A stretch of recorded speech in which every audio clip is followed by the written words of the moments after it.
И всем здравствуйте! На тест-сервере у нас начался баннер Ethereal. То есть ее чат GPT перевел как Icereal. Ну, на самом деле в локализованной версии у нас она будет называться Ethereal. Это у нас новый герой школы эксклюзивной школы Мороза. Давайте уже нормально переведенные скиллы здесь посмотрим. Дальность простой атаки 2 единицы, да, то есть 2 клеточки. Наносит цели и врагам в радиусе 3 на 3 урон холодом. С шансом 75% накладывает эффект Мороз на 5 секунд. При успешном наложении Мороз простой атакой союзник школы Мороза получает 5% готовности абсолютного навыка. Это вот очень интересно, да, то есть она разгоняет наших союзников. Если на врага наложено 5 зарядов эффекта Мороз, Ethereal с шансом 100% накладывает на него эффект сковывающий лед на 3 секунды. Цель обездвижена. Ethereal наносит цели 150% атаки дополнительного урона льдом. Ну а Мороз стандартный Мороз, да, вот этот вот эффект. Боевой навык призывает ледяной меч в гущу врагов. Меч наносит 240% дополнительного урона холодом и с шансом 100% накладывает эффект Мороз на 5 секунд. Меч атакует вместе с героем, нанося 240% атаки и с шансом 100% накладывая эффект Мороз на 5 секунд. Меч существует 5 секунд.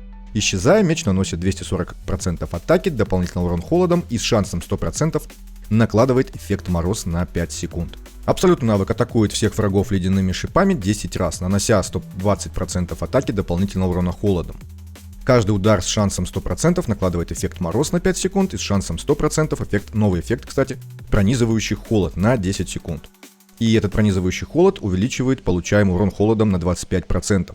Обращу внимание, что у нее здесь 10 секунд начальное время использования, а у боевого 3 секунды. Ее эксклюзивный талант боевой навык призывает уже 2 ледяных меча. При простой атаке они наносят дополнительный урон. Персонаж игнорирует при этом 50% сопротивления цели, и это очень классный эффект. Пробуждение у нас здесь стандартное, урон, наносимый врагам с щитом, увеличен на 20%. Второе. Урон от каждого удара абсолютного навыка постепенно увеличивается на 20% атаки. Каждый удар накладывает 3 заряда Мороз. Вот это вот уже сильно, это уже сильно. Просвещенность плюс 60, она у нас будет играть от просвещенности. Атаки плюс 30, это 4-е пробуждение. И 5-е пробуждение, вероятность наложить Мороз пассивным навыком повышается до 100%. Когда Ethereal на поле, урон союзников эффектом Мороз увеличивается до 5% вместо 3, да, максимальных очков здоровья. А лимит дополнительного урона от атаки возрастает. Ну и давайте покрутим этот баннер. Я буду крутить его, по-любому я буду ее забирать на глобальном сервере на своем аккаунте. И вторую школу, которую я выберу к этому Морозу, Рука я уже собрал на плюс 5, хотя здесь у нас Сецидис.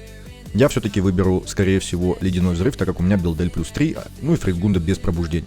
Я бы не отказался им собрать пробуждение. Хотя, может быть, выберу и Сецидис. Просто если я выберу Сецидис, то...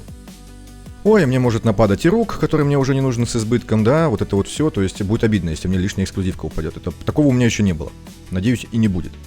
Итак, давайте покрутим вот такой вот баннер. Здесь нам показывают герои, которые у нас будут в пуле героев. Ну а прежде чем крутить баннер, давайте сделаем кое-какую паузу. Если донатить хочется, а переплачивать нет, то есть сервис донатов нет. Это сервис по донату не только в нашу любимую ДХ-шечку, но и во многие другие игры. Причем с адекватными ценами, часто ниже, чем если покупать напрямую в самой игре. Кошелек скажет спасибо, ну а на сэкономленные средства вы, конечно же, сможете задонатить еще. Разве это не замечательно? Ну и каждый донат также дает возможность поучаствовать в розыгрышах на сайте или телеграм-группе, которые проводятся на регулярной основе. Также помимо доната можно пополнить Steam, PlayStation Store и другие сервисы. Все в одном месте. А если вдруг возникнут вопросы, всегда можно обратиться к службе поддержки, которая оперативно вам поможет. Проходи регистрацию по моей ссылке в описании и получай скидочный купон на первую покупку. Хопа, погнали! Сильно я тут останавливаться не буду на призыве, да, потому что мы видели уже эти призывы миллиард раз. Лосеня, куча хаходиров уже нападали. Какой-то хороший дроп. Афанасий тут же следом вылез из ледяной пещеры. Или из морозилки, не знаю, где он обитает. Тролгар, который у меня на плюс 5. Кстати, обращу внимание, я только недавно увидел, что у всех троллей 4 пальца всего. Я думал, что это какой-то косяк, я увидел какую-то модель, не помню, какого-то тролля. Думаю, а где еще палец? Это что за косяк? А потом начал смотреть всех троллей, а у них по 4 пальца у всех. Я как-то не обращал внимания на этот нюанс, но он есть, знайте это. У Митрасии есть пятки, а у троллей только 4 пальца.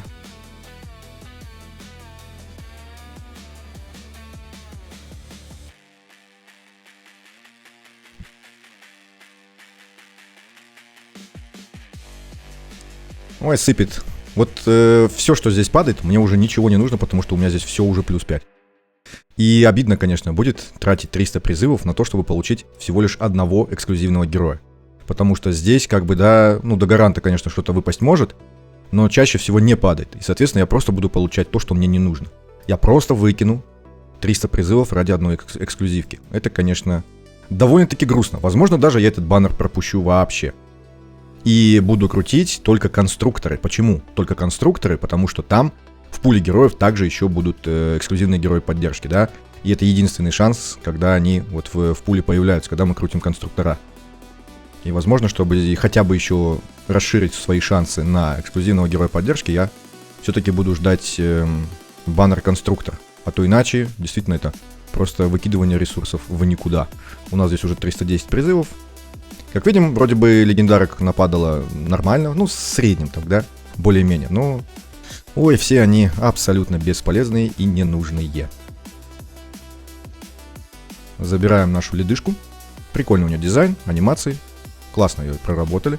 Такая ледяная королева какая-то с короной, с рожками, с сосулечками, сосуляшками.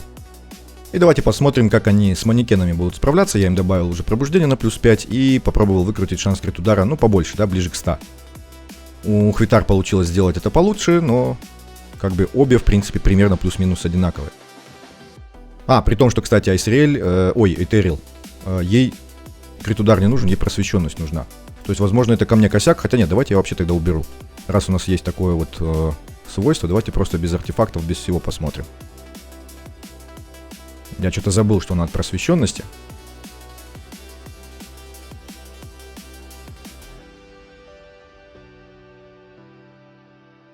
Видим, она боевым, да? Вон, сразу несколько целей, все с морозом, очень быстро стартует.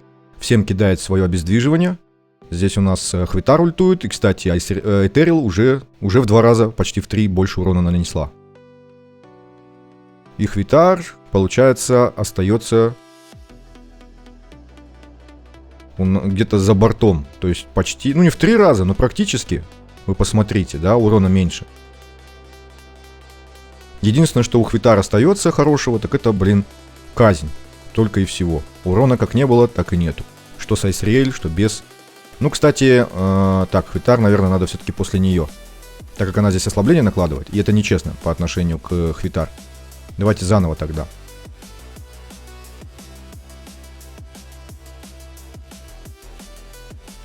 Хотя подождите-ка, они же вначале так и стартанули, да? Сначала она, потом она. Я обращу внимание, что она разгоняет. Разгоняет Хвитар, видим, по 5%, видим, подбирает она энергию. Вот раз. И сама набирает вот 2, вот 3, 4, то есть уже 20%. Вы понимаете? Уже 20% набрала за один цикл. Это очень серьезно, это очень серьезно. Они, получается, будут уже ходить практически как сбор. Ну, конечно, не как сбор, это я преувеличиваю. Но эффект интересный по набору вот этой энергии. Но все равно у Хвитар урона практически нету.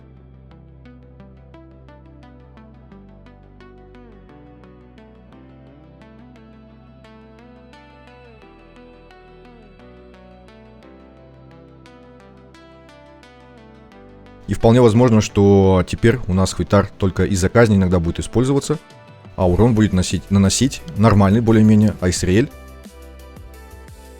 Но уже будет в напарниках кто-то другой, не Хвитар. Хотя, сейчас посмотрим. И я поставил им Лосению и убрал все пробуждения у наших 2 ледышек. Давайте посмотрим, что будет происходить, какие мы увидим цифры.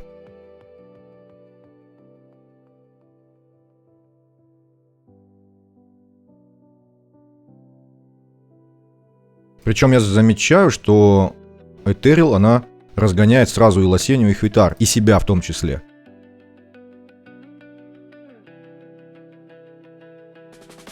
Ну а без пробуждения видим, что урон практически одинаковый. Что у Этерил, что у Хвитар. То есть рано этот Хвитар похоронил.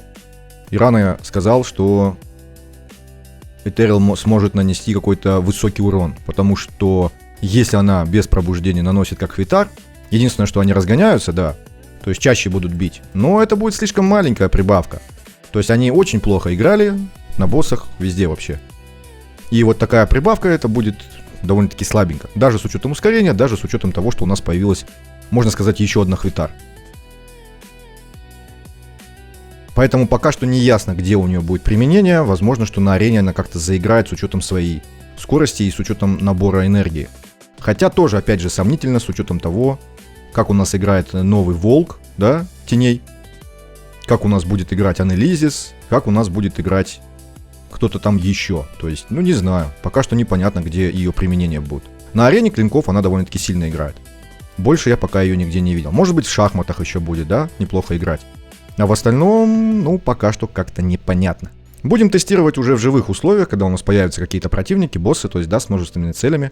И мы сможем понять, насколько у них урон соответствует современным, скажем так, требованиям. Причем обращу внимание, что она стоит вообще вот где, да, то есть по центру. А бьет как-то вот всех. Ну, у нее же там атака получается на 2 клетки. И плюс ко всему там еще эффект какой-то есть, что как-то по площади. То есть она бьет, стоит здесь, но бьет всех, я так понимаю. Ну, либо кого-то одного вот этого. Ладно, на этом все. Всем спасибо и всем пока.